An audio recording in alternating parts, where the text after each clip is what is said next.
ब्लॉगला आलो. जयताळाच्या जरा बाजूला आहे. काय खायचं जातं रे? काय खायचं सांगा. गव्हाचं खाऊ घालला. हा गव्हाची मी नाही गव्हाचं खाऊ घालत. पैसा नाही भाऊ. सध्या ब्लॉगर आता बनलो होय. पैसा आल्यावर खाऊ घालू. बाकी इकडे काय खाऊ घालणार हे खाऊ घालणार आहे. अरे घाटा आवाज आहे ना खिशात. काय येत याला की नाही याला. चलो बस किया. बघायला पिसळ लोक सगळे पाहिजे. चलो भैया अभी चले हम. ये आज आले रे. चल रे. आमची इकडे त्यांची सेल्फी काढायची होती. अरे लवडा पडा.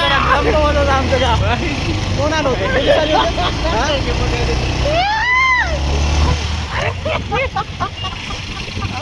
अरे माधुर चोत सगळं नागपूर बघायला मजा आली आमच्या ब्लॉगला. पहिल्यांदा फेमस होते वाटत.